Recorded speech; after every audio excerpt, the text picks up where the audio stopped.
मित्रों नमस्कार। मित्रों आज हम बात करने वाले हैं 3 कुंडलियों की और ये तीनों कुंडलियां धनु लग्न की हैं। 2 लोग हैं जो सेलिब्रिटीज़ हैं और तीसरा एक साधारण आदमी है। देखिए तीनों कुंडलियां आपके स्क्रीन पे लगी हुई हैं। तो ये पहली कुंडली है, यहाँ ये भी 9 9 9 सबके पहले खाने में 9 लिखा हुआ है। ये कुंडली जो एक साधारण इंसान की है, आर्थिक रूप से साधारण इंसान की। और ये दूसरी जो कुंडली है ये है नवजोत सिंह सिद्धू जी की। और ये तीसरी कुंडली है, ये भी एक सेलिब्रिटी की है, विराट कोहली की। तो इन तीनों कुंडलियों का अध्ययन करते हैं। तो सबसे पहले मित्रों ओपन करते हैं नवजोत सिंह सिद्धू जी की कुंडली को। देखिए ये ओपन हो गई कुंडली। अब इसको थोड़ा सा बड़ा कर लेते हैं। ये बड़ा हो गई, अब बड़ी हो गई कुंडली। अब आपको साफ साफ दिखाई दे रहा होगा। तो देखिए मित्रों धनु लग्न में प्रथम भाव में 9 लिखा हुआ है। 9 मतलब धनु राशि। धनु राशि का स्वामित्व तो है बृहस्पति के पास। तो धनु लग्न वालों का जो लग्न स्वामी होता है वो बृहस्पति होता है। जो 5वां भाव है, जो त्रिकोण भाव है, उसका स्वामी है मंगल। 9वां त्रिकोण है, उसका स्वामी है सूर्य। तो किसी भी कुंडली में लग्न और त्रिकोण के जो स्वामी होते हैं वो सबसे शुभदायक माने गए हैं। तो किसी भी कुंडली में अगर ये तीनों बली हो जाते हैं तो जातक बहुत ही अधिक सफल होता है जीवन में। वो नेम और फेम प्राप्त करता है और उसकी ख्याति फैलती है, धन संपन्नता वैभव सब कुछ उसके पास उपलब्ध हो जाता है। तो अगर हम नवजोत सिंह सिद्धू जी की बात करें तो हम पहले बात करेंगे 5वें भाव की, जो आदमी इंसान के अंदर शिक्षा दीक्षा का भाव है। शिक्षा दीक्षा प्रदान करने वाला भाव है जातक को। तो शिक्षा दीक्षा केवल पढ़ाई वाली नहीं, कोई भी स्किल, कोई भी गुण हम अगर सीखते हैं, चाहे वो क्रिकेट खेलना हो, चाहे वो कोई कारीगरी हो, पेंटिंग हो, जो भी गुण हम सीखते हैं, जो भी ज्ञान हम अर्जित करते हैं, वो सारा का सारा पंचम भाव से देखते हैं। तो जो पंचम भाव है यहाँ पे अगर हम देखें नवजोत सिंह सिद्धू जी की कुंडली में, तो पंचम भाव में मेष राशि है। और मेष राशि का जो स्वामी मंगल है पंचमेश, वो कहाँ बैठ गया? 12वें भाव में। और 12वें भाव में कौन सी राशि है? वृश्चिक राशि। उसका भी स्वामी कौन है? मंगल है। तो मित्रों अगर यहाँ पे मंगल अपनी स्वराशि में आके नहीं बैठता तो ये, और यहाँ पे कोई और लग्न की कुंडली होती तो ये दुर्योग बन सकता था। परंतु यहाँ पे दुर्योग क्यों नहीं बना? यहाँ पे दुर्योग ना बन के एक विपरीत राजयोग बन गया। क्यों बन गया? क्योंकि यहाँ पे द्वादश भाव में आके बैठ गया और एक और विपरीत राजयोग बन गया। देखिए यहाँ पे, ये यहाँ पे लिखा है 4, कर्क राशि। कर्क राशि का स्वामी है चंद्रमा और चंद्रमा सीधे आके यहाँ पे अष्टम में बैठ गया। तो अगर दुह स्थान के स्वामी दुह स्थान में ही कहीं बैठ जाते हैं अपना स्थान परिवर्तन करके, तो विपरीत राजयोग बना देते हैं। डिग्री जरूर देख लेनी चाहिए, डिग्री 5 से 25 के बीच में हो तभी बनता है, नहीं तो कहीं वो दूसरे भाव का फल देना शुरू करते हैं। जब भाव मध्य में ग्रह नहीं रहता है ना, तो वो किसी और भाव का फल दे रहा होता है चलित कुंडली में, तो फिर वो नहीं बन पाता है कोई योग। तो यहाँ पे जब ये 2 विपरीत राजयोग बन गए और साथ में चंद्रमा और मंगल की युति जब होती है, तो ये भी एक बहुत ही अच्छा योग बना देता है। चंद्र मंगल योग। जातक बहुत साहसी, पराक्रमी, दृढ़ निश्चयी होता है। तो मित्रों ये जो विपरीत राजयोग बन गया मंगल के कारण, तो जब विपरीत राजयोग बनता है तो शुरू में संघर्ष की स्थिति जरूर देता है। तो यहाँ पे अगर आप देखेंगे तो शुरुआती दौर में इनका सिलेक्शन जो हुआ था 1983 में हुआ था भारतीय टीम में, और ये आगे पीछे ऊपर नीचे होते रहे थे। कभी ड्रॉप होते थे, कभी सिलेक्ट होते थे, और ऐसा लगता था कि इनका करियर शुरू होने से पहले ही ख़त्म हो जाएगा।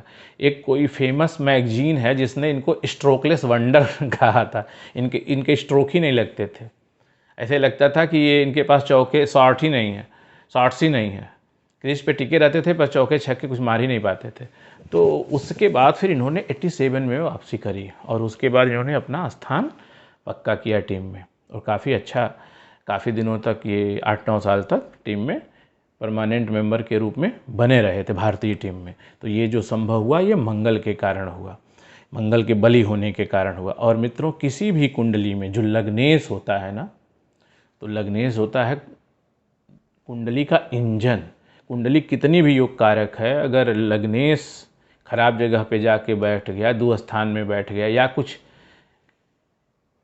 ऐसी जगह पे जाके नीच का हो गया या अयोग कारक हो गया, तो फिर कुंडली बहुत अच्छी होती हुए भी उतना फल जातक को मिल नहीं पाता। तो मित्रों यहाँ पे देखिए नवजोत सिंह सिद्धू की कुंडली में ये लग्नेश आके बैठ गया है मीन राशि में और चौथे भाव में, चौथे यानी सुख भाव में। तो सस योग बना दिया, जातक जो है प्रसिद्ध होता है। और सुख भाव में सस योग बनने का मतलब है जातक के बाद सारे प्रकार की सुख सुविधाएं ऐशो आराम जातक को दे देता है। तो मित्रों अब फिर हम देखते हैं यहाँ पे सूर्य की स्थिति, नवम भाव का स्वामी। तो नवम भाव का स्वामी जो सूर्य है वो नीच का हो गया है, लेकिन नीच का हुआ कहाँ? एकादश भाव में जाके। तो सूर्य अगर किसी भी लग्न की कुंडली हो, अगर सूर्य दशम और एकादश में जाके नीच का भी हो जाता है तब भी उसके बल काफ़ी बली रहता है, क्योंकि वो 10वें भाव में दिग्बली होता है। तो यहाँ तो दिग्बल के नज़दीक है। और एक ये भी बात कही जाती है कि लाभ भाव में चाहे ग्रह उच्च का हो नीच का हो, सब जो है अच्छा ही फल देते हैं। और दूसरी एक बात और भी है मित्रों कि सूर्य जो है एक खिलाड़ी के कैरियर में वो उस तरीके का उसके पास कारकत्व नहीं है जो सूर्य के कारकत्वों से मेल खाएं। क्योंकि सूर्य का जो काम होता है, अगर आप देखें कि सूर्य का काम है कमांड देना, सूर्य का काम है अधिकार। तो सूर्य जो है ना वो ऐसी पोजीशन, जब सूर्य उच्च का होता है ना तो जातक को ऐसी पोजीशन पे लेके जाता है जहाँ उसके पास बहुत सारे अधिकार होते हैं। मिनिस्टर बन जाएगा, कोई आईएएस अधिकारी बन जाएगा, इस तरीके के इस लेवल पे उसको काम करना अच्छा होता है। लेकिन अगर आप एक खिलाड़ी की बात करें तो खिलाड़ी का सिलेक्शन से, खिलाड़ी का परफॉर्मेंस के आधार पे उसका सिलेक्शन होता है। ऐसा तो है नहीं किसी को आदेश दे को अपना सिलेक्शन करवा लेता है। और अब जब खिलाड़ी कोई टीम में रहता भी है तब भी उसके बस में कुछ नहीं होता, वो परफॉर्म करके ही टीम में टिका रह सकता है, नॉन परफॉर्मर बन के टीम में टिका नहीं रह सकता है। तो यहाँ पे अगर देखा जाए तो एक खिलाड़ी के कैरियर में, एक खिलाड़ी के जीवन में जो सूर्य के कारकत्व हैं उनका कोई विशेष जो है वो जगह है नहीं। लेकिन चूंकि सूर्य यहाँ पे नवम भाव का स्वामी होके और एकादश भाव में लाभ भाव में जाके बैठ गया, तो लाभ भाव का मतलब भाग्य को भाग्यवर्धन तो कर ही रहा है, तो भाग्य को तो तेज बना ही रहा है, भले ही नीच का भी है।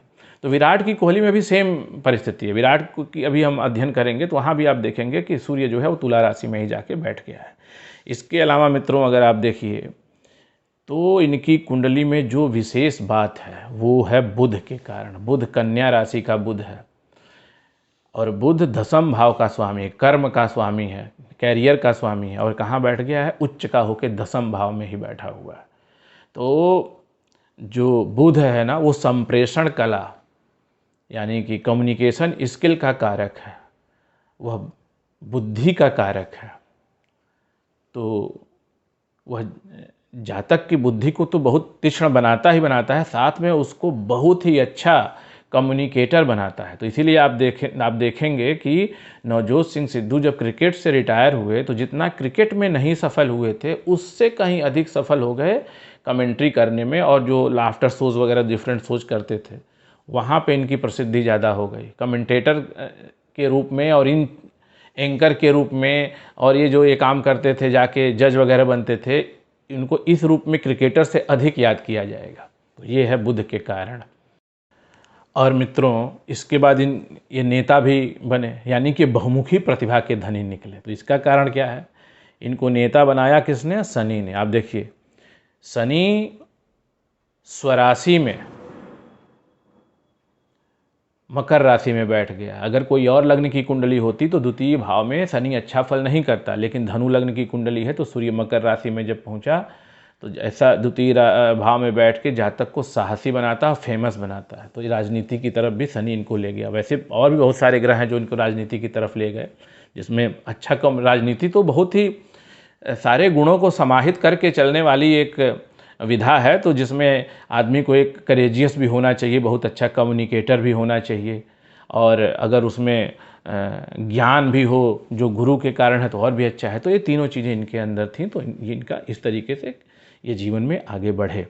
और मित्रों, अगर आप देखेंगे तो इनको 1 साल की अभी रिसेंटली सज़ा भी हुई थी। तो आप एक चीज़ समझिए कि अगर चंद्रमा 12वें भाव में बैठ जाता है तो मानव जीवन में कभी न कभी या तो जेल की हवा खिलवा देता है, भले ही 2-4 दिन के लिए ही सही, या अगर जेल की हवा न खिलवाए तो इंसान को ऐसी परिस्थिति में 2-4 साल गुजारना पड़ जाता है कि जहां वो बड़े मजबूरी में रहता है, एक जेल जैसा अनुभव करता है। जैसे कि घर परिवार की आर्थिक स्थिति ना हो, किसी रिश्तेदार वगैरह के यहाँ जाके रहना पड़ जाए और वहाँ पे उसको बेचारे को रोज़ कुछ न कुछ सुनना पड़े, लेकिन फिर भी अपना टाइम पास करे आदमी। तो इस तरीके के जीवन भी व्यतीत करने पड़ जाते हैं। तो आप देखेंगे 1 साल का इनको सज़ा भी हुआ, परंतु चूँकि चंद्रमा जो है वो बाकी सारे ग्रह अच्छे हैं, गुरु केंद्र में बैठा हुआ है लग्नेश, तो इनको 1 ही साल में जेल से मुक्ति मिल गई। कोई बहुत ज़्यादा कष्टकारी अनुभव नहीं रहा इनका। अब आगे मित्रों बढ़ते हैं और देखते हैं विराट कोहली की कुंडली को। तो मित्रों, ये जो कुंडली अभी मैंने ओपन कर दी है, इसको बड़ा कर लेते हैं। ये हाँ मित्रों, ये देखिए मित्रों, ये है विराट कोहली की कुंडली। तो इसमें भी आप देखेंगे पहले खाने में 9 लिखा हुआ है, और चौथे भाव में यहाँ पे मंगल विराजमान है, और यहाँ पे 10वें भाव में शुक्र है, गुरु यहाँ पे 6वें भाव में है। तो इसका आकलन करते हैं, तब देखिए मित्रों, इनका भी जो करियर है ना, वो जो खिलाड़ी बने, ये क्यों बने? मंगल के कारण।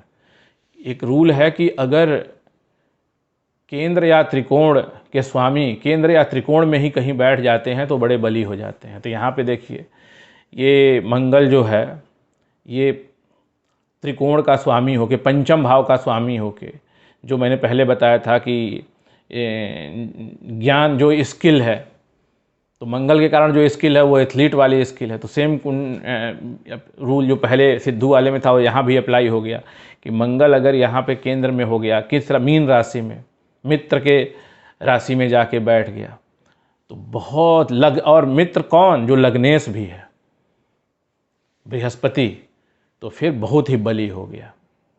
और बली होके इनको क्या बना दिया? क्रिकेटर बनाया। और इनको महान क्रिकेटर, जो उनको सिद्धू तो नॉर्मल क्रिकेटर थे, लेकिन विराट कोहली तो लीजेंड है। तो लीजेंड किसने बनाया? तो मित्रों, लीजेंड बनाया यहाँ पे इनको राहु ने।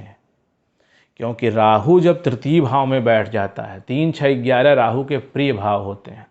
तो जब राहु तृतीय भाव में बैठ जाता है, तो तृतीय भाव जो है पराक्रम का, और राहु कभी न थकने वाला ग्रह है, क्योंकि वह एक आसुरी प्रवृत्ति है, उसकी शक्तियाँ बहुत हैं। अगर वो सही बैठ जाता है तो उसकी शक्तियाँ उस सूर्य तक को एक बार को दबा देता है। तो इतना शक्तिशाली बन जाता है राहु, अगर अपने सही जगह पे बैठ जाता है। तो तीसरे भाव में राहु कुछ इसी तरीके से शक्तिशाली होता है। तो इंसान को एकदम पराकाष्ठा तक पहुंचाता है। इंसान एक टारगेट अचीव करने के बाद ही अगला टारगेट सेट कर लेता है, और हमेशा अपने काम में लगा, अपने मिशन में लगा रहता है। इसीलिए आप लोगों ने देखा होगा कि विराट कोहली जब 80 पे भी आउट हो जाते हैं तो बड़े दुखी रहते हैं। उनको ऐसा 0 पे भी आउट होकर कोई दुखी नहीं रहेगा। और उनको अपने आप को हमेशा वो सुधारते रहते हैं, चाहे वो फिटनेस की बात कर लीजिए, चाहे क्रिकेट की बात कर लीजिए, हमेशा वो काम करते रहते हैं, उसमें नई नई चीज़ें सोचते रहते हैं और अपने आप को सुधारते रहते हैं, और रिकॉर्ड पे रिकॉर्ड बनाते रहते हैं, क्योंकि उनको थकना और रुकना आता ही नहीं है। और वो किस कारण से है? ये है इस राहु के कारण। तो ये राहु ने विराट कोहली को नवजोत सिंह सिद्धू से अलग कर दिया। नवजोत सिंह सिद्धू की कुंडली में कुछ बातें खास हैं, विराट कोहली की भी कुंडली में कुछ बातें खास हैं, उसकी अभी चर्चा कर लेंगे।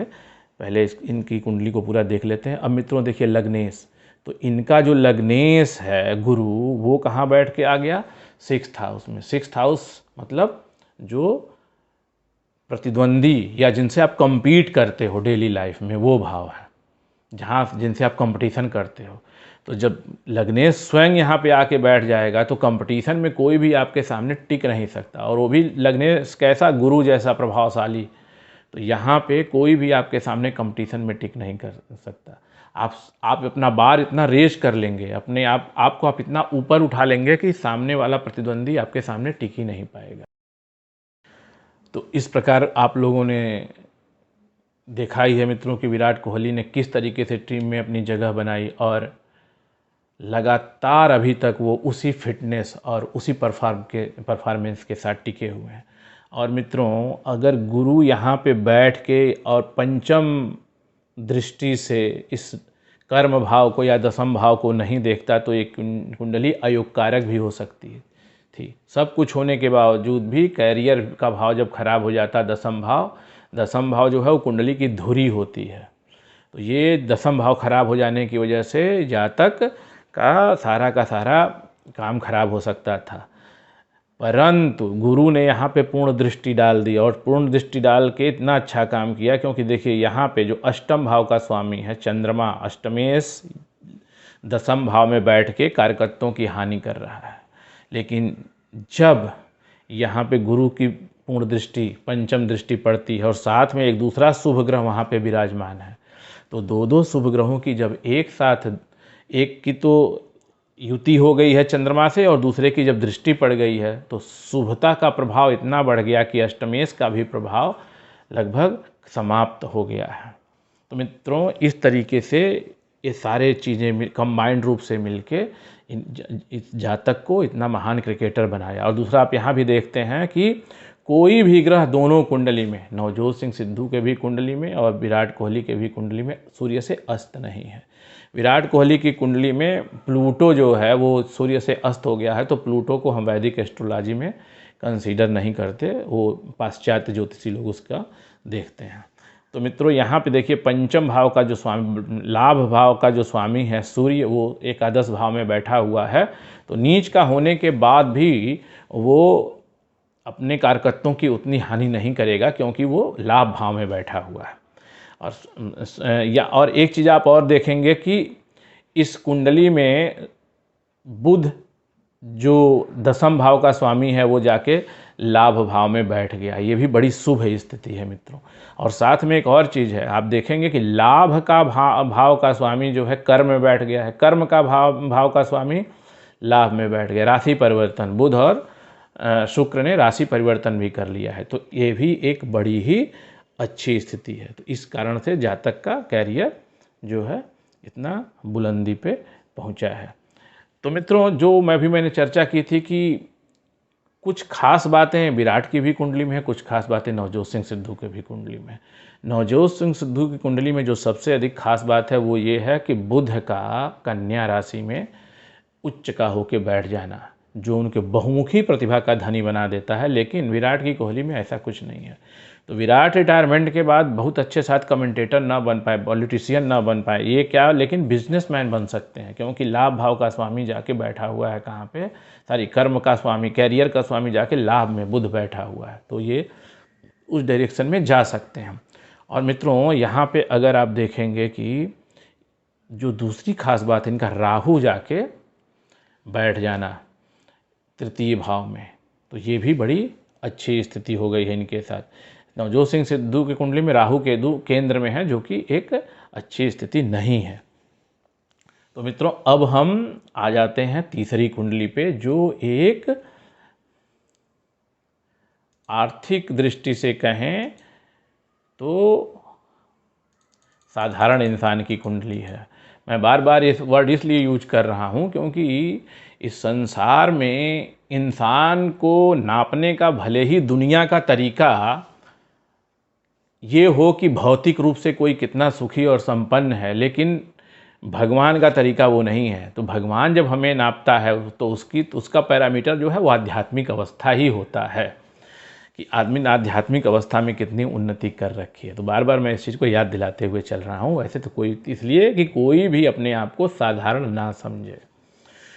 तो मित्रों, ये देखिए, ये कुंडली है। तो इसमें क्या है कि यहाँ पे देखिए धनु लग्न की ही कुंडली है।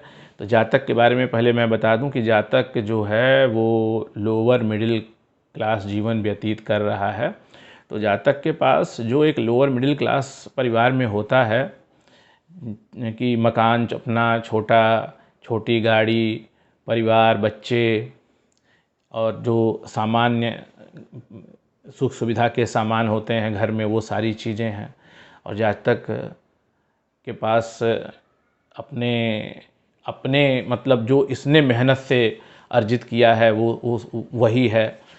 और शुरुआत में काफ़ी संघर्ष करना पड़ा, संघर्ष की स्थिति रही, लेकिन बाद में जातक अपने बिजनेस में, अपने काम में ही सफल हुआ। और अभी 50 साल की अवस्था में जातक उसी कार्य को कर रहा है और जीवन अपना निर्वाह कर रहा है। हाँ, तो मित्रों देखते हैं अब देखिए मित्रों, यहाँ पे क्या है, जो लग्नेश है बृहस्पति, जो कि कुंडली का इंजन है, वो आके बैठ गया कहाँ, तृतीय भाव में। तो तृतीय भाव में मित्रों जब कोई बृहस्पति जाके खास तौर से बैठता है तो वो बलहीन हो जाता है। बृहस्पति का एक खास रूल है कि अगर वो तृतीय भाव में जाके बैठता है तो बलहीन हो जाता है, उसका वो उतना बली नहीं रह जाता। तो यहाँ पे क्या है, लेकिन बृहस्पति जब तृतीय भाव में जाके बैठता है तो पराक्रम योग भी बना रहा है। तो जातक को किसी भी परिस्थिति में जातक संघर्ष करने की क्षमता रखता है। अब बलहीन होने का मतलब ये नहीं है मित्रों कि जीरो हो गया। किसी भी ग्रह की जो ताकत है उसको आप इस तरह के समझिए, जैसे क्लास में बच्चे होते हैं, एग्ज़ाम होता है तो बहुत सारे बच्चे होते हैं ना, बीच के नंबर ले आते हैं। जैसे 100 नंबर का पूर्णांक है तो बच्चे लाएंगे 80 number, 85 number, 50 number, 60 number, 90 number, इस तरीके से नंबर ज़्यादा बच्चे लाते हैं। बहुत कम बच्चे ऐसे होते हैं जो 0 नंबर लाते हैं, बहुत कम बच्चे ऐसे होते हैं जो पूर्णांक 100 नंबर लाते हैं। उसी तरीके से हमें ग्रहों को भी देखना पड़ता है। तो कभी भी कोई ग्रह 0 नंबर नहीं देता और कभी भी कोई ग्रह 100 नंबर भी नहीं देता। तो इस परिस्थिति में अगर है यहाँ पे कम बली होने के बाद भी ये 35 to 50% रिजल्ट जनरेट करता है। तो मित्रों अगर किसी की कुंडली में बृहस्पति 90% जनरेट कर रहा है, किसी की कुंडली में 50% का जनरेट कर रहा है, तो उसकी स्थिति में, उसकी सांसारिक स्थिति में बहुत बड़ा अंतर आ जाएगा। जो लोग इकोनॉमिक्स पढ़े हैं वो जानते हैं कि जितना हम इनपुट मिलाते हैं उससे कई गुना आउटपुट में असर दिखता है। तो यही बात यहाँ पे कही जा सकती है। तो इसीलिए ये भी एक कारण है कि जो बृहस्पति निष्फल हो गया है तो जातक को उस लेवल तक नहीं ले जा पाया। फिर यहाँ पे अगर मंगल की स्थिति देखें तो मंगल यहाँ पे केंद्र में जाके नहीं बैठा, न स्वराशि में बैठा, मंगल आके एकादश में बैठ गया। ये भी अच्छी स्थिति है, बहुत अच्छी स्थिति है मंगल के लिए, परंतु यहाँ पे सूर्य ने मंगल को अस्त कर दिया। तो जातक मंगल के अस्त होने का मतलब मंगल भी जो है वो पूरा प्रभाव अपना नहीं दे पाया, आधा प्रभाव ही मान लीजिए दे पाया। तो जातक ऐसी कोई विशेष गुण या विशेष कोई स्किल या विशेष शिक्षा दीक्षा नहीं प्राप्त कर पाया कि जिससे जीवन में बहुत आगे जा सके।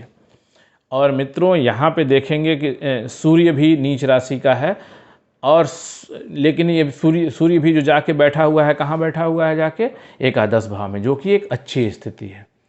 तो ये जातक सूर्य अगर एकादश भाव में है तो ठीक है, जातक को कमांडिंग पोजीशन में नहीं रखेगा, लेकिन ये भाग्य के लिए अच्छा है। और मित्रों यहाँ पे अगर आप देखिए जो शुक्र है, तो शुक्र और बुध ने राशि परिवर्तन किया हुआ है, लेकिन शुक्र भी अस्त हो गया है। तो शुक्र भी उतना योग कारक नहीं रहा। और शुक्र यहाँ पे कन्या राशि में भी है, तो कोई बात नहीं, शुक्र कन्या राशि में हो, नीच का भी हो, लेकिन 10वें भाव में शुक्र भी बहुत अच्छा फल करता है। तो पीछे हम जो विराट कुंडली की कुंडली देख रहे थे, वहाँ पे हमने देखा कि शुक्र नीच राशि में बैठ के भी अच्छा फल दे रहा है। क्यों दे रहा है? क्योंकि 10वें भाव में है और राशि परिवर्तन इसने बुध से किया हुआ है। एकादश भाव और 10वें भाव में राशि एकादश और 10वें भाव के स्वामियों में राशि परिवर्तन हुआ है। तो मित्रों अगर आप ये देखेंगे तो ये जो सारे कारण बनते हैं वो जातक को एक एवरेज जीवन जीने की दिशा में ले जाते हैं। परंतु जातक की कुंडली में एक बात अच्छी है कि अगर आप देखेंगे तो यहाँ पे बुध जाके बैठ गया है एकादश भाव में, जो कि एक बहुत ही आदर्श स्थिति है, खासकर बिजनेस के लिए या कोई और ट्रेड करने के लिए। और दूसरी बात है कि जातक की कुंडली में अगर आप देखेंगे तो ये जो अष्टम भाव का स्वामी है चंद्रमा, ये जाके बैठ गया है द्वादश भाव में एक विपरीत राजयोग का निर्माण कर रहा है। तो अब ये देखना होगा कि जातक आगे इसके क्या फल प्राप्त करता है। तो कुल मिला के ये जातक के जो ग्रह नक्षत्र हैं ये पहले बता रहे हैं कि जातक का जो जीवन है वो सामान्य रूप से ही चलेगा, बहुत अधिक इसमें ऐसी कोई उल्लेखनीय चीज़ देखने को नहीं मिल रही है, जब तक कि ये जो विपरीत राजयोग जो चंद्रमा ने निर्माण कर दिया है वो कोई आउटस्टैंडिंग रिजल्ट आगे चल के ना दे दें, तो वो अभी देखने वाली बात है। तो आगे चल के देखना पड़ेगा इसको। तो मित्रों, आज हमने धनु लग्न की 3 कुंडलियों का आकलन किया। इसका उद्देश्य यही था कि ग्रह नक्षत्र किस तरीके से अपना प्रभाव डालते हैं और कैसे किसी एक को सेलिब्रिटी बना देते हैं और किसी एक को साधारण इंसान बना देते हैं। तो मित्रों, अभी के लिए बस इतना ही। बहुत जल्दी ही एक नए विषय के साथ आपके समक्ष पुनः उपस्थित हो जाऊंगा। तब तक के लिए मुझे आज्ञा दीजिए और हमारे वीडियोस देखते रहिए, शेयर करते रहिए और अगर आपको चैनल अच्छा लगता है तो सब्सक्राइब कर दीजिए। धन्यवाद।